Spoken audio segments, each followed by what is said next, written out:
Hello guys, here Vinay Sharma, you are watching ultra classes. हम लोग respiration in high plant कर रहे थे, जिसमें आज हम फोर्थ पार्ट लेके आए हैं। फर्स्ट पार्ट में हमने क्या किया था, इंट्रोडक्शन, है ना। सेकंड पार्ट में हमने क्या किया था, ग्लाइकोलिसिस। थर्ड पार्ट में हमने किया था क्रैब्स साइकिल, ठीक है। तो आज और ये डायग्राम देख के आपको बहुत ज़्यादा मतलब खतरनाक सा लग रहा होगा, एक्चुअली में बहुत ज़्यादा इजी है, पता है, बहुत ज़्यादा इजी है। अभी देखना पता चलेगा अभी आपको। तो सबसे पहले ग्लाइकोलिसिस की बात कर लेते हैं, क्योंकि रिलेट करना जरूरी है ना। ग्लाइकोलिसिस का बाय प्रोडक्ट, हमारे पास लास्ट प्रोडक्ट क्या आया था, पायरुवेट आए थे। कितने पायरुवेट आए थे? 2 पायरुवेट आए थे, ठीक है। जब उन पायरुवेट का हमने यूज़ किया था, उसे एसिटाइल कोए में कन्वर्ट किया था, फिर उसे भेजा था हमने क्रैब्स साइकिल में। क्रैब्स साइकिल से हमें आउटपुट में क्या मिला था, NaDH2 मिला था और FADH2 मिला था। क्या मिला था? NaDH2 एंड FADH2, ठीक है। अब उन NaDH2 और FADH2 से भी तो हमें एनर्जी चाहिए, क्योंकि वो बिना उसके तो कुछ होना नहीं उनका, ठीक है। तो अब क्या होगा, अब हमें ETC पढ़ना है, लास्ट पार्ट, जिसमें हम NaDH2 और FADH2 का यूज़ करके ATP की एनर्जी बनाएंगे। चलो स्टार्ट करते हैं, ठीक है। सबसे पहले बात ये आती है ETC। होता क्या है ETC? What is ETC? और इसका ETC ही नाम क्यों रखा गया, है ना। ETC की फुल फॉर्म क्या होती है? एटसेट्रा? नहीं भैया, इलेक्ट्रॉन ट्रांसपोर्ट चेन। क्लियर हुआ? ETC की फुल फॉर्म क्या होती है? Electron transport chain. चलो स्टार्ट करते हैं डायरेक्ट। देखो, ये आपका जो ये बनाया हुआ है ना, ये पता है क्या है? ये आपका एक माइटोकॉन्ड्रिया है, ये माइटोकॉन्ड्रिया, ठीक है। हाँ, फील नहीं हो पा रहा होगा डायग्राम से, बट आप इमेजिन कर लो कि आपका क्या है, माइटोकॉन्ड्रिया। ये वाली लेयर इसकी आउटर मेम्ब्रेन है, ठीक है। और जो इंटरनल, ये जो मैंने डिजाइन सी बनाई हुई है ना, ये तो आपको पता है इनर मेम्ब्रेन है कि नहीं है। अब अगर इनर मेम्ब्रेन को, और हाँ, ये क्या है बीच में, आप बताओ। ये वो पार्ट है जहां पे हमारी क्रैब साइकिल चली थी, क्रैब साइकिल चली थी, ठीक है ना। अब क्रैब साइकिल से हमें आउटपुट मिला था, क्या मिला था? NaDH2 और FADH2। अब वो NaDH2 और FADH2 देखो, वो यहां जाएंगे, यहां जाएंगे, और यहां पे जाने के बाद इस इनर मेम्ब्रेन पे हम उनका ATP बनाएंगे उनसे, ठीक है। इसीलिए देखो क्या लिखा है, जूम। किसको जूम किया है? इनर मेम्ब्रेन को। इनर मेम्ब्रेन को हमने क्या किया है, जूम किया है। अब ये देखो क्या है, ये पूरा इसका चार्ट समझो। देखो, जो सबसे ऊपर वाली लेयर है ना, ये आपकी आउटर मेम्ब्रेन है, आउटर मेम्ब्रेन है। और ये जो सबसे नीचे वाली है ना, ये आपकी इनर मेम्ब्रेन है, ये वाली देखो, ये वाली आपकी नीचे वाली है, ये आपकी ऊपर वाली है। फिर बोलो ये बीच में डॉटेड लाइन कहाँ से आ गई? कुछ नहीं यार। अब अगर आप उसको 3D में देखोगे तो आपकी 2 लेयर दिखेंगी कि नहीं दिखेंगी? जैसे ये उंगली है, ठीक है। अब इसके ऊपर तो बहुत सारी, अगर ये जो एक सरफेस है, अगर इसको देखा जाए तो 2 लेयर नहीं है, एक ये और एक ये, 2 है ना। एक्चुअल में देखा जाए तो इसे हम लिपिड की बाई लेयर कहते हैं। लिपिड जानते हो क्या होता है? लिपिड, देखो क्या होता है यार, लिपिड कुछ नहीं है यार, प्रोटीन का ही कलेक्शन होता है पॉइंट का। जैसे ये ऐसे करके एक लेयर बनी हुई होती है, एकदम रिबन जैसी, इसको कहते हैं लिपिड बाई लेयर। ये एक्चुअल में एक लिपिड है, ये एक लिपिड है, इनकी लेयर बनती चली जाती है पूरी की पूरी, ठीक है।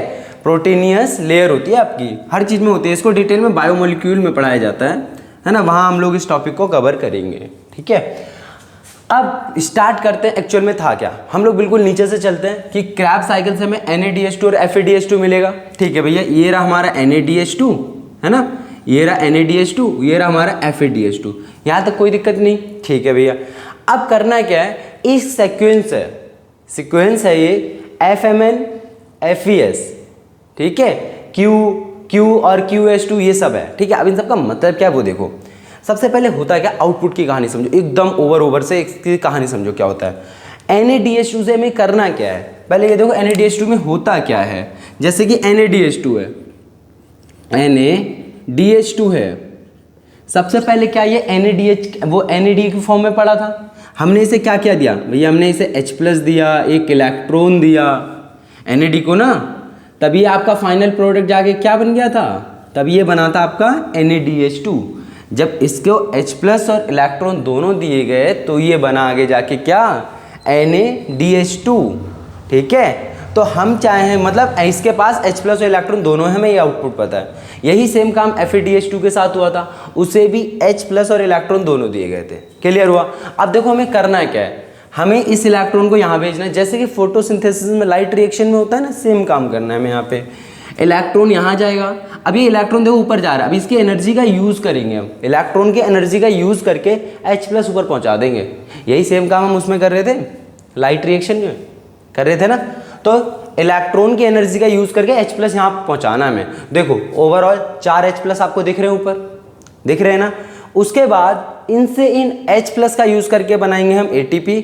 इलेक्ट्रॉन से कुछ भी नहीं होगा, जो ये वाले इलेक्ट्रॉन है ना, इसका बस एक ही काम है कि H+ को यहाँ से खींच के ऊपर पहुँचा सकें। बस यही आपकी ऊपर से कहानी है कि NaDH2 में से H+ को हमें ऊपर पहुँचाना है, और जो इलेक्ट्रॉन है, इलेक्ट्रॉन का यूज़ करके H+ पहुँचाएंगे। ऐसा तो है नहीं भैया, H+ में कोई स्प्रिंग तो लगी नहीं है कि वो अपने आप कूद के यहाँ से एकदम भग के ऊपर जाएगा, ऐसा तो है नहीं। अब देखो क्या हुआ, सबसे पहले इसके अंदर प्रोटीन के 5 डब्बे होते हैं। डब्बे नहीं, एक्चुअली इन्हें कॉम्प्लेक्स बोलते हैं, आप लोग एकदम लोकल लैंग्वेज में याद रखो कि 5 डब्बे होते हैं, ठीक है। पहले का डब्बा मतलब तीसरा, दूसरा, चौथा, पांचवा। अब बोलोगे क्या भाई बीच में थर्ड कैसे आ गया, तो आपको ये याद रखना है फर्स्ट और सेकंड के बीच में होता है थर्ड, फर्स्ट और सेकंड के बीच में होता है थर्ड डब्बा। क्लियर हो गया यहाँ पे, ठीक है।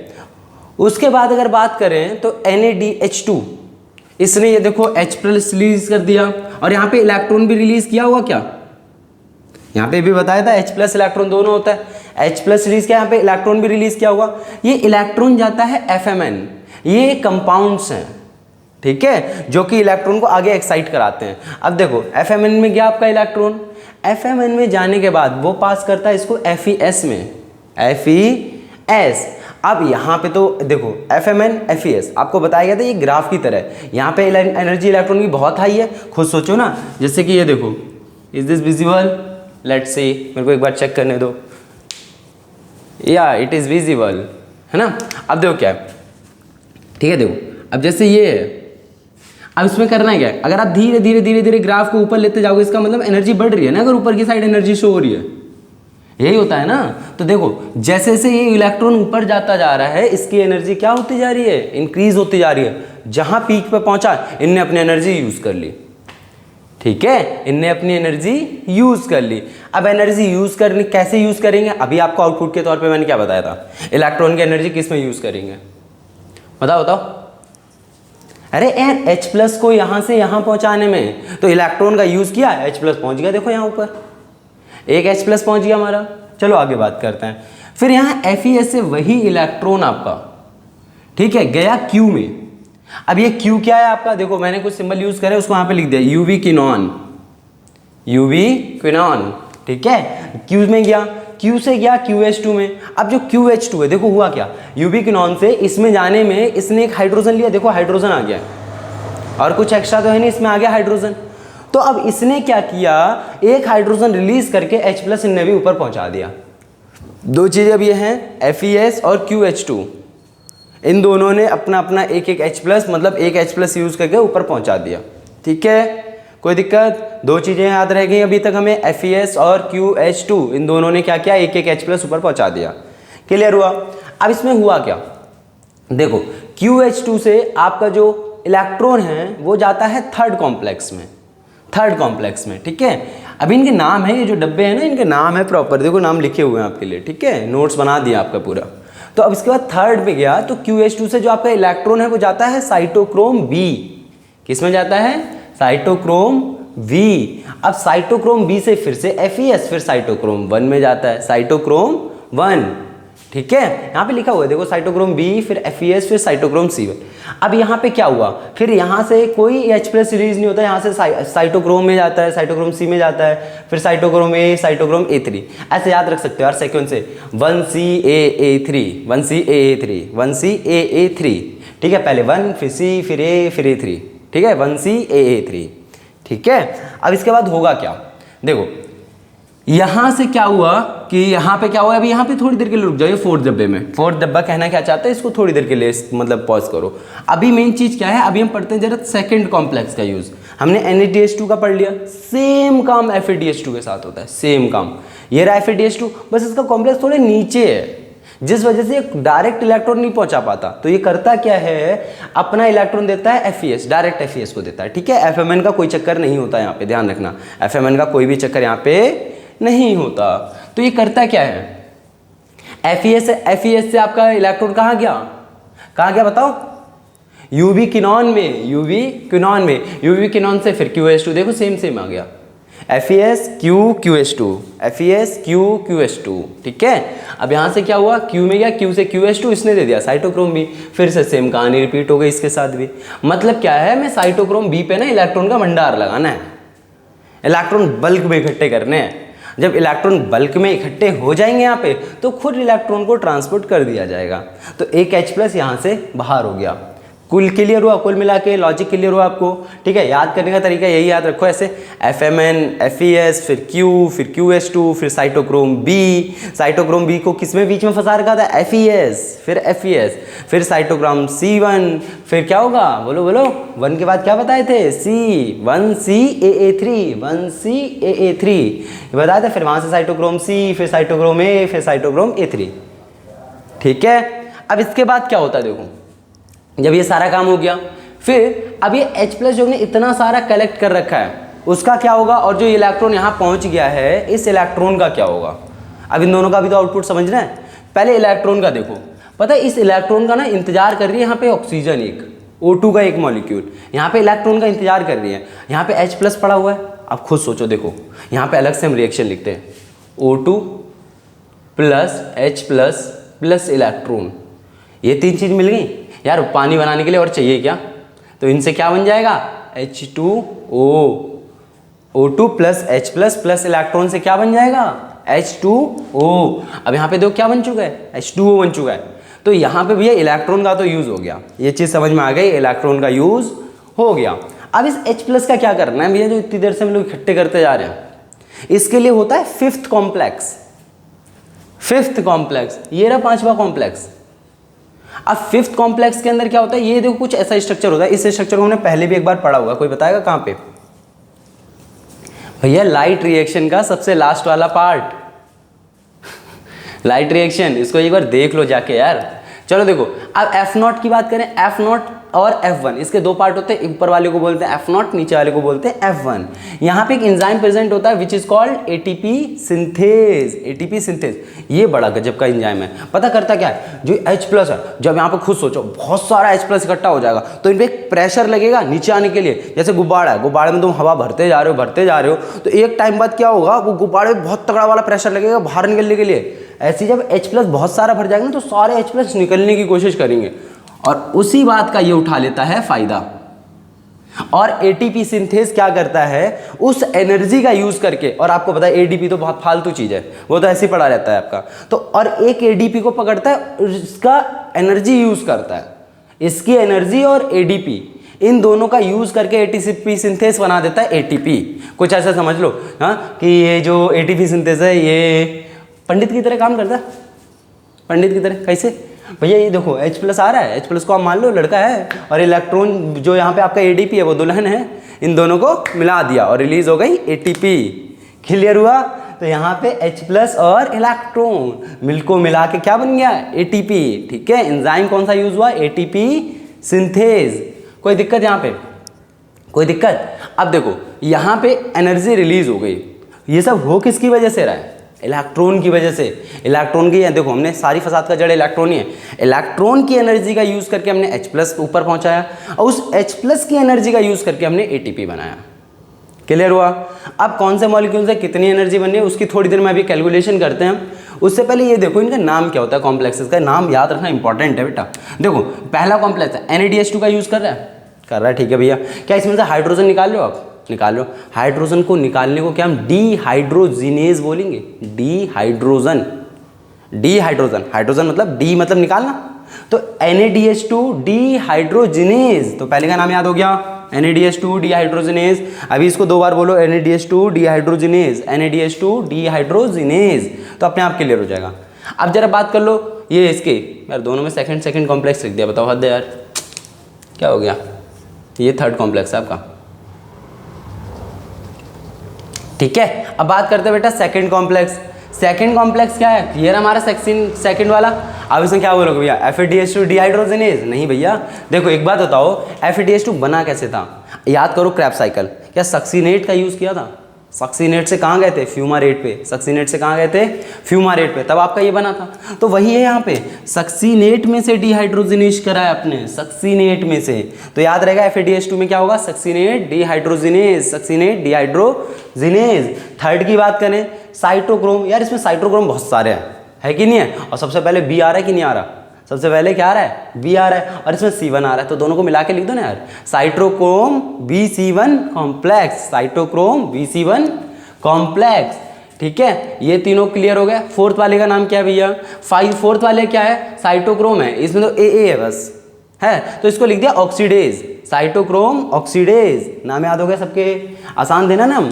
देखो अब इसको एक बार समराइज कर लेते हैं पूरा, ये क्या था। सबसे पहले हमारा जो इलेक्ट्रॉन है वो FMN में गया, FMN, वहाँ से गया FES, FES से गया Q में, Q से गया QH2 में, याद रखना FMN FES, उसके बाद FES के बाद Q से QH2, और वहाँ से कहाँ गया, साइटोक्रोम, बोलो बोलो बोलो बोलो, साइटोक्रोम B। साइटोक्रोम B पे हमें इलेक्ट्रॉन का भंडार लगाना है, इसलिए FADH2 से भी वहीं आता है। अब FADH2 की भी साइकिल सेम है, पहले FES, फिर Q, फिर QH2, फिर साइटोक्रोम B। अब वहाँ से क्या करना है, अब वहाँ से पहुँचा दो सारा, भर के मारो, फेंक के मारो FES को, FES को फेंक के मारा। उसके बाद क्या गया, साइटोक्रोम C1, यहाँ से हमारा सीक्वेंस याद हो गया था हमें पिछली बार, 1CAA3, 1CAA3, तो साइटोक्रोम C1, उसके बाद क्या हुआ, साइटोक्रोम C, उसके बाद साइटोक्रोम A, फिर साइटोक्रोम A3। मेरे ख्याल से पूरा याद हो गया होगा, देखने में तो खतरनाक सा लग रहा है, कुछ है तो है नहीं यार इसमें। ठीक है, समझ में आया। तो यहाँ पे आपका ETC वाला पूरा खत्म हो गया। अब यहाँ पे थोड़ी कैलकुलेशन की बात कर लें। सारे लोग कहते हैं ना भैया 1 ग्लूकोज में कुछ कुछ बुक में लिखा होता है 38 ATP यूज़ होते हैं, कुछ कुछ बुक में लिख देते हैं 36 ATP लिखते हैं। तो इन दोनों का मतलब क्या है वो देखो, आपका ये पूरा फ्लो था। अब इसमें क्या हुआ देखो, सबसे पहले NADH2 के कितने मॉलिक्यूल टोटल रिलीज हो रहे थे, टोटल अभी तक हमने देखा था, आप क्रैब साइकिल में जाइए काउंट करो, 4 NADH2 यूज़ हो रहे थे आपके, और एक NADH2 आपका 3 ATP यूज़ करता है, 3 ATP रिलीज करता है। ठीक है, याद रखने वाली बात क्या, FADH2 2 ATP और NADH2 3 ATP, याद रखोगे। ठीक है, NADH2 3 ATP, FADH2 2 ATP। ठीक है, अब देखो क्या, 4 NADH2 यूज़ हुए थे तो 3 × 4 कर दिया हमने, 3 क्यों किया भैया, 3 ATP हैं तो 4 3 12 ATP। FADH2 के साथ क्या होगा, 2 ATP यूज़ करता है, ये बन रहे थे आपके, कितने बन रहे थे, एक FADH2 ही तो बन रहा था यार, जब सक्सीनेट से जा रहे थे फ्यूमारेट में तभी तो बन रहा था। तो एक FADH2 से कितनी एनर्जी रिलीज होती है, 2 ATP, तो 1 × 2 2 ATP। उसके बाद एक GTP भी तो रिलीज हो रहा था यार, GTP से भी तो ATP बन रहा था, तो एक ATP हमें मिल गया वहाँ से। तो ये टोटल हो कितने का देखो, 12 + 2 + 1 कितना आया, 15 आया, तो वही लिखा देखो यहाँ पे 15 ATP। क्या एक बात बताओ, ये सारा एक पायरुवेट के मॉलिक्यूल से हुआ है, क्रैब साइकिल में एक ही पायरुवेट पे तो हमने स्टडी करी थी। अब ग्लाइकोलिसिस में पायरुवेट कितने बन रहे थे, 2 बन रहे थे, आज की क्लास में भी स्टार्टिंग में बताया था। तो अगर एक पायरुवेट से 15 ATP मिल रही है तो 2 पायरुवेट से 30 ATP यार, नॉर्मल कैलकुलेशन है। देखो अब यहाँ पे होगा क्या, 2 pyruvate = 15 × 2 which is equal to what, 30 ATP। ठीक है, समझ में आया। और उसके बाद बात करते हैं ग्लाइकोलिसिस से भी तो एनर्जी मिल रही थी भैया, कितनी मिल रही थी, 2 ADP मिल रही थी और 2 NADH2 बन रहे थे। अब 2 NADH2 से कितनी एनर्जी रिलीज होगी, एक NADH2 से 3, 2 से 6 + 2 कितना हो गया, 8 ATP। अब इन सबको जोड़ना जरा, 30 + 8 38 ATP, 30 + 8 = 38 ATP। अब सवाल उठता भैया फिर कुछ लोग 36 का है बोलते हैं। देखो कुछ ही नहीं है यार, बड़ा आसान सा कॉन्सेप्ट है। देखो इसको यार इरेज कर दे एक बार, स्क्रीनशॉट लेना है तो ले लो, ले लिया, चलो ठीक है, नोट कर लिया करो यार, सिर्फ स्क्रीनशॉट से काम नहीं चलेगा इन सब में। अब होता क्या है, जैसे कि आपका मान लो, जैसे यही आपका माइटोकॉन्ड्रिया था, यहाँ पे आपकी क्रैब साइकिल चल रही थी, यहाँ से एसिटाइल कोए से यहाँ जाने में कुछ एनर्जी यूज होते हैं, because it is a active transport. Active transport क्या होता है, ऐसा ट्रांसपोर्ट जिसमें एनर्जी यूज हो, वही होता है ना। तो इसमें 2 ATP की एनर्जी आपकी यूज हो जाती है। अगर आपसे कोई पूछे टोटल एनर्जी रिलीज कितनी हो रही है, तो रिलीज तो 38 ATP है, बट नेट मिल कितनी रही है हमें, तो मिल रही है 36, क्योंकि आप जहाँ पे हम 2 एनर्जी खर्च कर देते हैं 2 ATP के मॉलिक्यूल। क्लियर हुआ। तो इसीलिए कुछ लोग बोलते हैं कि 36 ATP और कुछ लोग बोलते हैं 38 ATP। 38 ATP का मतलब क्या है, टोटल रिलीज कितनी हो रही है। 36 का मतलब क्या है, कितनी हमें मिल रही है, नेट बची कितनी है। क्लियर हो गया ये। उसके बाद अब दो चीज़ें रह गई हमारी, एक ऑक्सीडेटिव फॉस्फोराइलेशन, कभी कभी डिफाइन पूछ लेते हैं, substrate level phosphorylation.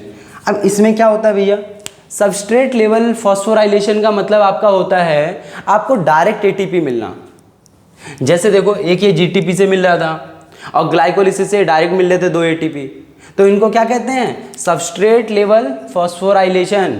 Oxidative phosphorylation क्या होता है, जब हमें एटीपी मिलती हैं अपने FADH2 और NADH2 का यूज होके। अब इसका ऑक्सीडेटिव ही नाम क्यों रखा गया पता है, कोई खुद सोचो, बार बार यहाँ से इलेक्ट्रॉन रिमूवल हो रहा है, इलेक्ट्रॉन यहाँ से यहाँ जा रहा है, यहाँ से यहाँ जा रहा है, लॉस ऑफ इलेक्ट्रॉन हो रहा है। यार आप लोग तो केमिस्ट्री भी पढ़ते हो, loss of electron is known as what, reduction. अब जहाँ रिडक्शन होगा वहाँ ऑक्सीडेशन भी होता है कि नहीं होता, होता है ना।